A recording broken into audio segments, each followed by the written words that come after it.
തലമുറകളെ പ്രണയിപ്പിക്കുകയും കരയിപ്പിക്കുകയും താലോലിക്കുകയും ചെയ്ത ആ മാന്ത്രിക ശബ്ദം ഇനി ഓർമ്മകളിൽ മാത്രം.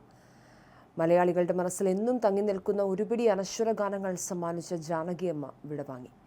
വാർദ്ധക്യ സഹജമായ അസുഖങ്ങളെ തുടർന്ന് കർണാടകയിലെ മൈസൂരുവിലായിരുന്നു ഇന്ത്യൻ സംഗീത ലോകത്തെ കണ്ണീരിലാഴ്ത്തിയ വിയോഗം. ദക്ഷിണേന്ത്യൻ സിനിമകളിൽ യുഗപ്രഭാവമായി തിളങ്ങി നിന്ന ഈ ഗായികയുടെ വേർപാടോടെ വിസ്മയകരമായ ഒരു സംഗീത യുഗത്തിനാണ് അവസാനമാകുന്നത്. 1987 ചലച്ചിത്ര പിന്നണി ഗാനരംഗത്തെത്തിയ ജാനകി കൃത്യം 60 വർഷത്തെ സംഗീത സബരിക്ക് ശേഷം 2017 തൻ്റെ ഔദ്യോഗിക സംഗീത ജീവിതം അവസാനിപ്പിച്ചത്.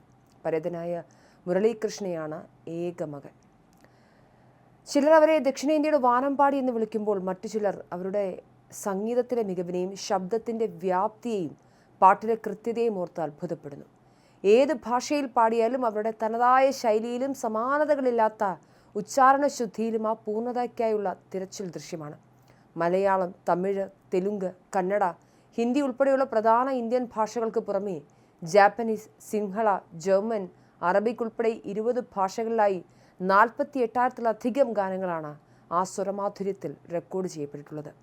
ഏത് ഭാഷയിൽ പാടിയാലും ആ വരികളുടെ അർത്ഥം പൂർണ്ണമായി ഉൾക്കൊണ്ട് അവ ഹിന്ദിയിലോ തെലുങ്കിലോ എഴുതിയെടുത്ത് ഉച്ചാരണം കൃത്യമായി പഠിച്ച് പാടാനുള്ള ജാനകിയുടെ ശ്രദ്ധയാണ് അവരെ അന്യഭാഷ ആരാധകർക്കും പ്രിയങ്കരിയാക്കിയത്. കഥാപാത്രങ്ങളുടെ പ്രായത്തിനനുസരിച്ച് ശബ്ദം ക്രമീകരിക്കാനുള്ള അസാധാരണമായ കഴിവ് ജാനകിയമ്മയ്ക്കുണ്ടായിരുന്നു. തൻ്റെ 78-ാം വയസ്സിലും ഒരു 20 വയസ്സുകാരിയെപ്പോലെ അസൂയപ്പെടുത്താൻ പോന്നതായിരുന്നു ആലാപന ചാതുരി. പ്രായത്തെ വെല്ലുവിളിച്ച് ഓരോ വരികളിലും വികാരങ്ങൾ നിറച്ച മലരെ, മൗനമ, സുന്ദരിക്കണ്ണാൽ, അടി ആത്താടി തുടങ്ങിയ ആയിരക്കണക്കിന് ഗാനങ്ങൾ ആർക്കാണ് മറക്കാൻ കഴിയുക?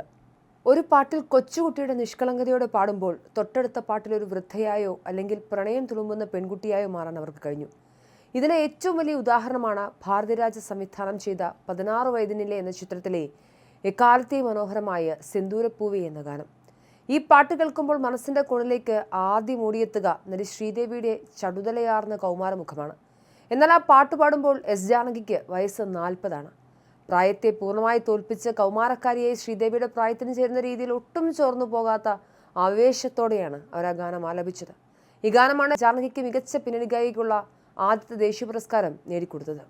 ഒരു സാധാരണ കുടുംബത്തിൽ നിന്നും സംഗീത ലോകത്തിന്റെ നെറുകയിലേക്ക് ഉയർന്ന എസ് ജാനകിയുടെ സംഗീത ജീവിതത്തിന് പിന്നിൽ മറ്റൊരു പ്രധാന വ്യക്തിത്വമുണ്ട്. അന്തരിച്ച ഭർത്താവ് വി രാമപ്രസാദ്. ജാനകി സ്നേഹത്തോടെ വിളിച്ചിരുന്ന രാമു. രാമപ്രസാദ് ഇല്ലായിരുന്നെങ്കിൽ ഒരു പക്ഷേ തൻ്റെ പ്രതിഭ ലോകം അറിയാതെ പോകുമായിരുന്നുവെന്ന് അവർ പലപ്പോഴും പറഞ്ഞിട്ടുണ്ട്. ഒരു വേദിയിൽ ജാനകി പാടുന്നത് കണ്ട് ഇഷ്ടപ്പെട്ട രാമുവിനെ അദ്ദേഹത്തിൻ്റെ പിതാവാണ് ജാനകിക്ക് പരിചയപ്പെടുത്തുന്നത്. പിന്നീട് അക്കാലത്തെ പ്രമുഖ ബാനറായ AVM സ്റ്റുഡിയോയിലേക്ക് ജാനകിയുടെ പാട്ടുകളെക്കുറിച്ച് കത്തെഴുതാൻ രാമു തൻ്റെ പിതാവിനെ നിർബന്ധിച്ചു. 1986 ഇവരുടെ വിവാഹം. ഒരു വർഷത്തിന് ശേഷം ജാനകിക്ക് ആദ്യ പിന്നണി ഗാനത്തിനുള്ള അവസരം ലഭിച്ചു.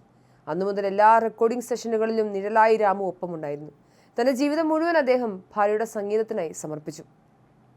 മുഹമ്മദ് റാഫി, ബിസ്മില്ല ഖാൻ, ചിറ്റി ബാബു, KV മഹാദേവൻ, MS വിശ്വനാഥൻ, ഇളയരാജ തുടങ്ങി പഴയ തലമുറയിലെ ഇതിഹാസങ്ങൾക്കൊപ്പം പ്രവർത്തിക്കാനും അനിരുദ്ധിനെ പോലെയുള്ള പുതിയ തലമുറയിലെ സംഗീത സംവിധായകർക്കൊപ്പം വരെ സൗഹൃദത്തോടെ പാടാനും ജാനകിക്ക് ഭാഗ്യമുണ്ടായി. 1997 രാമു അന്തരിച്ചത്. ഭർത്താവിൻ്റെ വേർപാടിന് ശേഷവും ദക്ഷിണേന്ത്യൻ സിനിമകളിൽ മനോഹരമായ ഇണങ്ങൾ തീർത്ത് ജാനകി സംഗീതയാത്ര തുടർന്നു. പുരസ്കാരങ്ങൾക്കും ബഹുമതികൾക്കും അപ്പുറം തൻ്റെ ധീരമായ നിലപാടുകൾ കൊണ്ട് ശ്രദ്ധേയമായിരുന്നു ജാനകിയമ്മ. 2013 രാജ്യം അവർക്ക് പത്മഭൂഷൺ പ്രഖ്യാപിച്ചപ്പോൾ അത് സ്വീകരിക്കാൻ അവർ വിസമ്മതിച്ചു. അംഗീകാരം വരാൻ ഒരുപാട് വൈകിപ്പോയി എന്നായിരുന്നു അന്ന് ജാനകിയമ്മയുടെ പ്രതികരണം. അതിലുപരി ദക്ഷിണേന്ത്യൻ കലാകാരന്മാരുടെ രാജ്യം കാണിക്കുന്ന അവഗണനയ്ക്കെതിരെ വിരൽ ചൂണ്ടാൻ കൂടിയായിരുന്നു ധീരമായ തീരുമാനം. ഞാൻ ഒരിക്കലും പുരസ്കാരങ്ങളിൽ വിശ്വസിച്ചില്ല.